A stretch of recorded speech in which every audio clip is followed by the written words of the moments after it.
स्वागत है आप सभी का। तो देखिए फाइनली एक बहुत लंबे इंतजार के बाद आरबीएसके की एटलीस्ट पोस्ट आ गई है ना। वैसे पीएससी की पोस्ट का वेट कर रहे हैं सभी लोग, तो हो सकता है शायद वो उसका भी जल्दी नोटिफिकेशन आ जाए, लेकिन आरबीएसके का नोटिफिकेशन कंपैरेटिवली आ चुका है। तो जो कुछ खास खास बातें हैं ना, सिर्फ उनके बारे में हम बात करेंगे, ठीक है। तो सबसे पहले जो बेसिक कंसेप्ट है, ये ओल्ड नोटिफिकेशन नहीं है। कई लोगों को डाउट है, तो ये ओल्ड नोटिफिकेशन नहीं है। एक्चुअल में आप देख सकते हैं ये न्यू नोटिफिकेशन है, जिसमें क्लियर कट मेंशन कर दिया कि यह सीबीटी होने वाला है, मतलब कंप्यूटर बेस्ड टेस्ट होने वाला है यहाँ पर।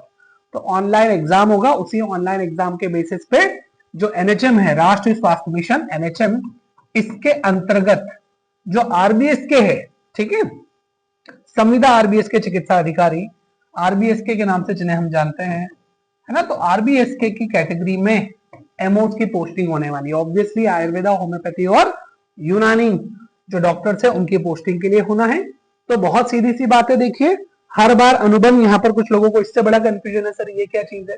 तो देखिए क्योंकि कॉन्ट्रैक्चुअल है, ऑब्वियसली कॉन्ट्रैक्चुअल ही है, तो 31 मार्च 2026 तक होता है, फिर वो रिवर्ट बैक होता जाता है, निरंतर चलता रहता है। आज तक तो किसी को निकाला नहीं है। और अभी कुछ ही आपने कल ही देखा होगा, आई थिंक कल ही का एक नोटिफिकेशन था, सरकार ने अब जो बहुत सारे सबसेक्शन थे उनको भी खत्म करके सिर्फ 3 सेक्शन रख दिया है, नियमित, संविदा और आउटसोर्स। तो आगे भविष्य में और भी कुछ कुछ पॉजिटिव एक्शंस लिए जा सकते हैं गवर्नमेंट के थ्रू। हो सकता है कॉन्ट्रैक्चुअल को भी धीरे धीरे नियमितीकरण के लिए वो ले जाएंगे धीरे धीरे। तो ये सीधी सी बात है। यहाँ पर एक अच्छी चीज ये है, जो पुराना एक्चुअल का रूल होता है ना, वो रूल यहाँ फॉलो किया गया है कि जितनी भी पोस्ट थी उनमें से 45% आयुर्वेदिक, 45% होम्योपैथी और 10% यूनानी के हिसाब से यह प्रॉपरली डिस्ट्रीब्यूशन किया गया है। कई बार ये डिस्ट्रीब्यूशन नहीं होता है, अनफेयर हो जाता था। अब ये डिस्ट्रीब्यूशन एटलीस्ट यहाँ पर दिया हुआ है। और देखिए हम क्या खास बात है, तो पोस्ट देख लीजिए। यहाँ पर एक जो सबसे इंपॉर्टेंट कंसेप्ट है, पोस्ट यहाँ पर अच्छी खासी आई है, और तो और गर्ल्स और बॉयज के लिए सेपरेट सेपरेट आई है। इसलिए बहुत अच्छा मौका है, बहुत बेस्ट मौका है गवर्नमेंट सेक्टर में घुसने का, ठीक है, सीधी सी बात है। एक बार आप एंटर हो गए ना, तो बाद में फिर बहुत सारे फायदे होते हैं। तो यहाँ पर आप देख सकते हैं, अगर हम आयुर्वेदा चिकित्सक की बात करें तो मेल्स के लिए 74, फीमेल्स के लिए 74, ठीक उसी तरह से होम्योपैथी के लिए भी देखिए 74 मेल्स के लिए, 74 फीमेल्स के लिए, और यूनानी डॉक्टर्स के लिए 16 मेल के लिए और 16 फीमेल के लिए, टोटल 328 पोस्ट है। होम्योपैथी पे अगर फोकस करें मेन, तो देखिए 74 सेपरेट सेपरेट है, समझे आप, लगभग 150 के आसपास है मोटे मोटे तौर पे। 148 पोस्ट है ना, बहुत होती है, बहुत होती है, बहुत अच्छा मौका है। लेकिन कुछ और चीजें जो यहाँ पर आपको ध्यान रखनी होंगी, तो यहाँ पर फिर सीट्स का प्रॉपर डिस्ट्रीब्यूशन है कैटेगरी वाइज, ठीक है।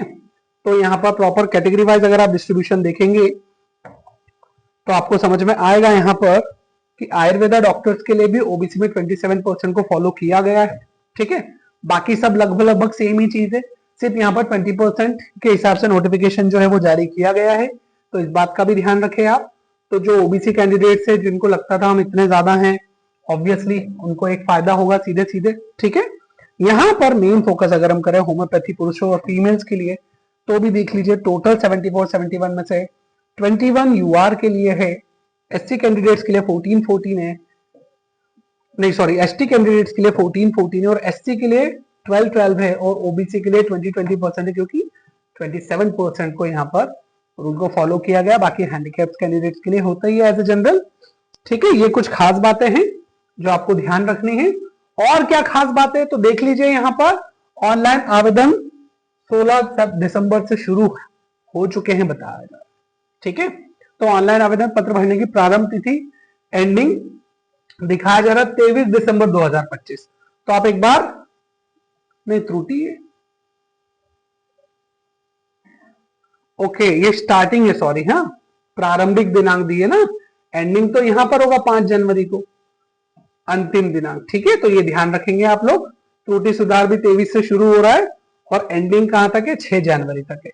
तो समय है काफी। नोटिफिकेशन क्योंकि लेट आया है, तो ऑब्वियसली डेट भी लेट शुरू होगा, लेकिन जनवरी तक है।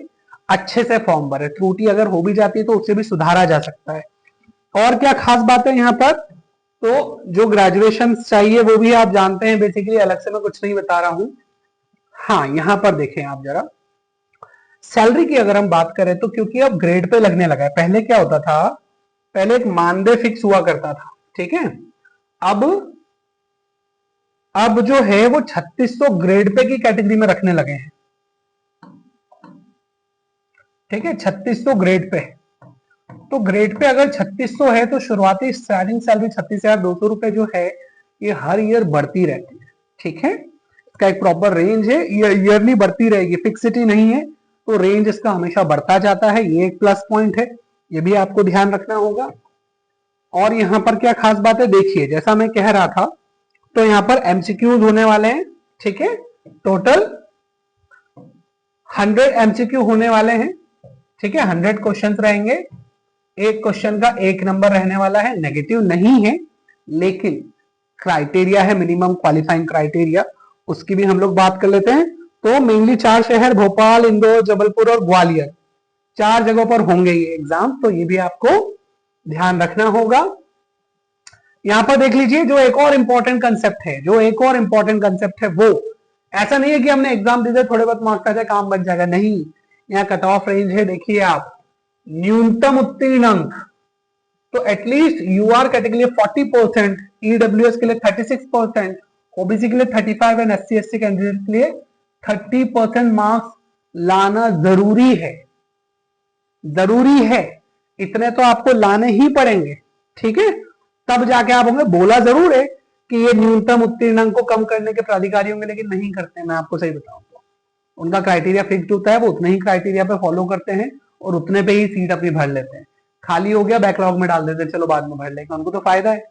इसलिए मौका है, अच्छे से तैयारी करके, प्रॉपर तैयारी करके ज्यादा से ज्यादा मार्क्स आप लाने की कोशिश करें, क्योंकि यहां पर आपका कंपटीशन थोड़ा ऐसा भी है कि जो लोग कोविड में काम कर रहे थे, ठीक है, जिन्होंने 89 डेज कंप्लीट किए हो, उन्हें 10% अंक मिलने वाले हैं ऑलरेडी बोनस के तौर पे। तो 100 का 10% मतलब 10 मार्क्स वो ऑलरेडी आपसे आगे हैं, 10 मार्क्स ऑलरेडी आपसे आगे हैं। ये ठीक वैसे ही है जैसे पीएससी में 15% कर दिया गया था 15 मार्क्स के बजाय, तो वहां उन्हें 66-67 मार्क्स मिल गए थे, वो बहुत बड़ा रेशो था। खैर ये फिर भी उतना बड़ा रेशो नहीं है, तो आप आराम से बीट कर सकते हैं। हालांकि उन्हें बधाई हो जो ऑलरेडी बेचारे मेहनत किए थे कोविड में, है ना, उनका भी हक बनता है। तो ठीक है 10 मार्क्स उन्हें बोनस के तौर पे मिल रहा है, लेकिन फिर भी उतना नहीं है। अगर आप बाकी लोग अच्छे से मेहनत करेंगे तो आप ज्यादा मार्क्स ला सकते हैं, क्वालिफाइंग मार्क्स, और सिलेक्ट होना है। लास्ट मौका मैं फिर बता रहा हूँ, ये पोस्ट बार बार नहीं आएंगी, क्योंकि इन्होंने जिस हिसाब से वैकेंसी दी है ना, जितनी पोस्ट खाली वो पूरी भर लेंगे। अब सोचिए लास्ट टाइम भी लगभग 4-5 साल पहले आया था, अब आया उसके बाद, अब कब आएगा दोबारा कोई गारंटी नहीं, इतने में तो ओवर एज हो जाते हैं कई कैंडिडेट। तो लास्ट मौका आप मान के चलिए, पूरी अच्छे से तैयारी करके अपनी एग्जाम दीजिएगा। क्लियर? तो ये कुछ खास बातें थी जो आपको ध्यान रखनी है, ठीक है, और ये अपने आप में बहुत ज्यादा मायने रखता है।